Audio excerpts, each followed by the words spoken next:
पर आइए अक्टूबर के महीने में म्यूचुअल फंड्स ने क्या करा है, कौन से स्टॉक्स पर उनको ज्यादा पसंद आए हैं, खरीदारी करी है और कौन से स्टॉक्स बेचे हैं, ये कुछ डिटेल्स हैं दिग्गज फंड एक्शन की कुशल के पास। कुशल बताइए क्या कर रहे हैं घरेलू म्यूचुअल फंड्स।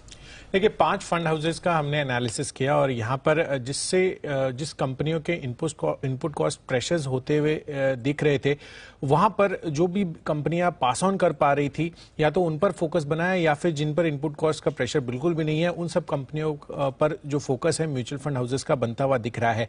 इंटरेस्टिंगली जहां पर नई खरीदारी हुई है वहां पर टेक्सटाइल स्पेस काफी फोकस में है, जिसमें एसबीआई का अगर आप देखें, जो एसबीआई फंड हाउस है, उनका अक्टूबर में जो एक्शन रहा है उसमें गोकुलदास एक्सपोर्ट्स, केपीआर मिल्स जैसे स्टॉक शामिल हैं। वहीं डेल्टा कॉर्प गेमिंग स्पेस से कंपनी का फोकस जो है यहां पर बढ़ता हुआ नजर आ रहा है। वहीं पूरी तरह जो एग्जिट हो रहे हैं उसमें एफएसएल और दीपक नाइट्राइट शामिल हैं।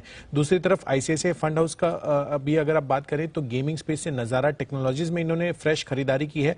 साथ ही जो न्यू सेट ऑफ लिस्टिंग्स हुई हैं उसमें सोना, बीएलडब्ल्यू जो ईवी पर बड़ा फोकस है जिनका, वहां पर भी आपको फ्रेश खरीदारी होती हुई दिखी है। दूसरी तरफ देवयानी इंटरनेशनल, विजय डायग्नोस्टिक्स और शारदा एनर्जी से यहां पर ये पूरी तरह से एग्जिट करते हुए दिखे हैं। एचडीएफसी फंड हाउस की जहां तक बात है, वहां पे आईडीएफसी लिमिटेड, टीवीएस मोटर्स, यहां पर भी ईवी का बड़ा प्ले होता हुआ दिख सकता है और इंडिया सीमेंट्स, इन 3 कंपनियों में एचडीएफसी फंड हाउस ने खरीदारी की है। दूसरी तरफ अमर राजा बैटरीज, एडलवाइज फाइनेंशियल सर्विसेज और आईबी हाउसिंग फाइनेंस, यहां पर बिकवाली हुई है और कंप्लीट एग्जिट देखने को मिला है। इनफैक्ट एसबीआई के साथ साथ यहां पर हम देख रहे हैं कि जो निप्पॉन इंडिया है उन्होंने भी गोकुलदास एक्सपोर्ट्स में फ्रेश खरीदारी की है और साथ ही सोना, बीएलडब्ल्यू एक और बाय, आईसीआईसीआई फंड्स के बाद निप्पॉन इंडिया ने भी यहां पर अपना रुझान क्लियर कट बाय का दिखाया है। वहीं दूसरी तरफ एएमआई ऑर्गेनिक्स और किम्स केआईएमएस यहां पर निप्पॉन इंडिया ने बिकवाली की है। इनफैक्ट यूटीआई की अगर आप बात करें तो डेल्टा कॉर्प पे भरोसा इनका भी है। इनफैक्ट जो एसबीआई फंड हाउस के साथ साथ ही डीसीबी बैंक और इंडिया सीमेंट्स, यहां पर भी इन्होंने फ्रेश खरीदारी की है। दूसरी तरफ अगर आप देखें तो जो पूरी तरह बाहर होते हुए दिखे हैं उसमें IB housing, again HDFC fund house के साथ साथ यूटीआई ने भी बिकवाली की है।